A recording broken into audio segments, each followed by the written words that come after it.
This happened in Boston in 2013. I, now 30 female, 23 at the time, was looking for an apartment with a roommate, same age, female. We had a pretty tight budget, so rather than using a realtor, we replied to ads on Craigslist. It wasn't my first time using Craigslist for this, and having come across my fair share of creeps, I made it a point to never go to tours alone, and to make sure someone who wasn't coming with me knew the address of where I was touring. So, we scheduled an appointment to meet with someone to view a one-bedroom that was open in a 3-bedroom house in Dorchester. We got there, got inside the front door, and he told us to wait in the foyer. I like to think I have a pretty good intuition, and the place immediately felt very creepy. He said that the open bedroom is in the guest house in the backyard, but it looked more like a garage. Then he said that his neighbour has been asking to move into the open room, and he doesn't want her to know that he's letting other people tour it. So when we go into the backyard to see the guest room, we should try to walk as quickly as possible so that she doesn't notice, in the event that she was looking outside. All the red flags were firing off.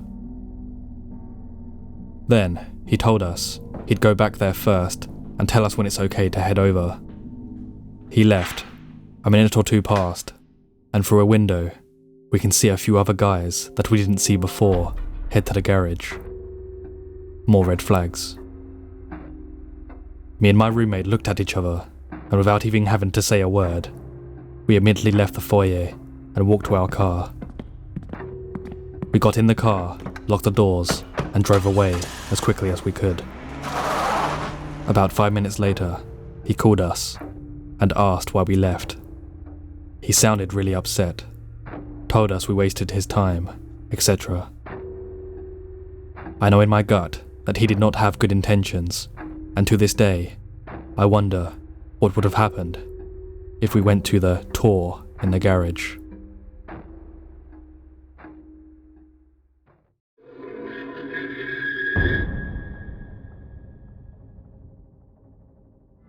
Our story begins in mid-May 2014. I was 18 years old at the time and looking for love in all the wrong places. See, I was particularly lonely due to my girlfriend leaving me a few weeks prior. These events brought me to the oh-so-wonderful Craigslist in search of companionship. Now I know what you're thinking. Why on earth would anyone look for love on Craigslist? And I tell you, I was young and naive. I hadn't started listening to Let's Not Meet narrations yet at the time, so I wasn't too sketched out by it.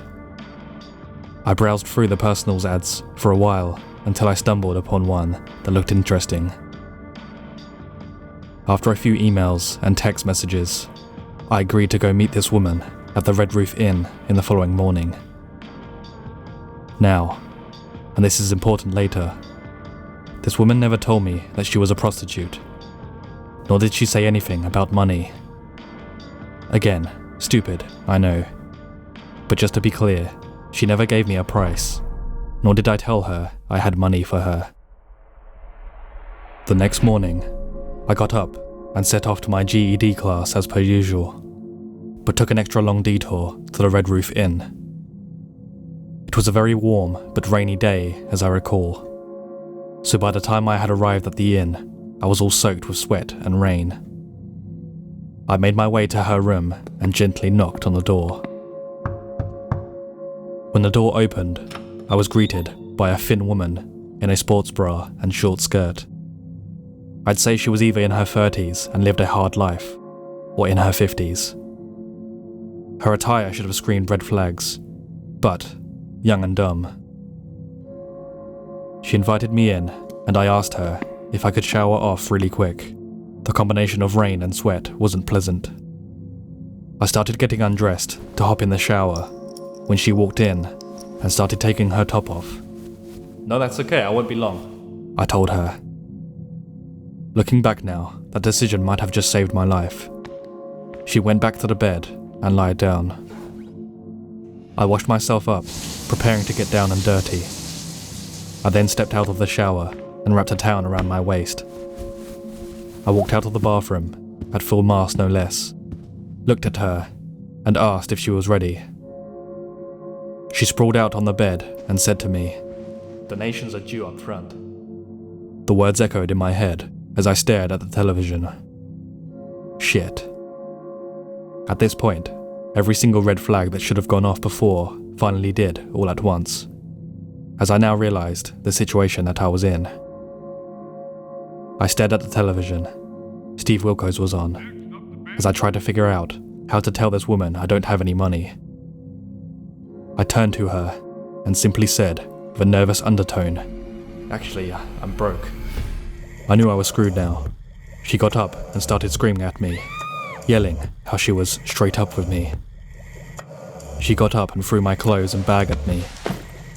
As I got dressed, I profusely apologized, having wasted her time. Then she showed me the door, and I began walking back to the road. Before I was even out of the parking lot, a guy in a green punch bug, parked right next to the bagel shop in the parking lot, called me over to him.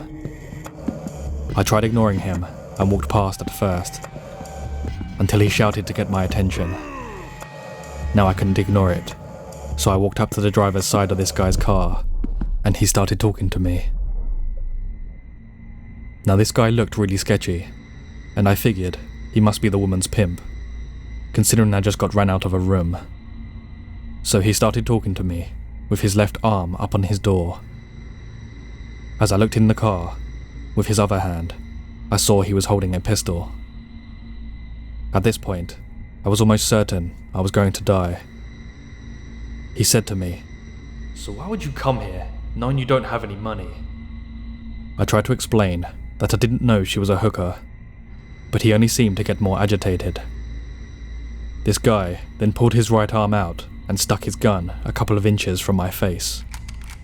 "I have messages between you and her saying you had money for her," he said to me. Now, like I said earlier, I never told this woman I had any money. I nervously told him to check. So this guy pulled out his phone, gun still in my face. After a minute or two, he lowered his gun and said to me, "You're lucky you came to one of my girls. Other girls would have stabbed you with a broken crack pipe.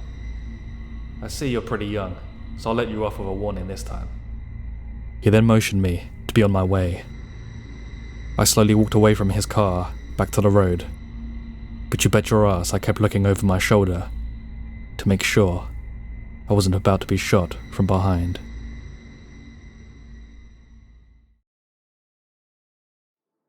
Before I continue with the final story, if you've enjoyed this video so far, please leave a like, a comment, and subscribe to see future content from me, as well as help me in the algorithm. Thank you.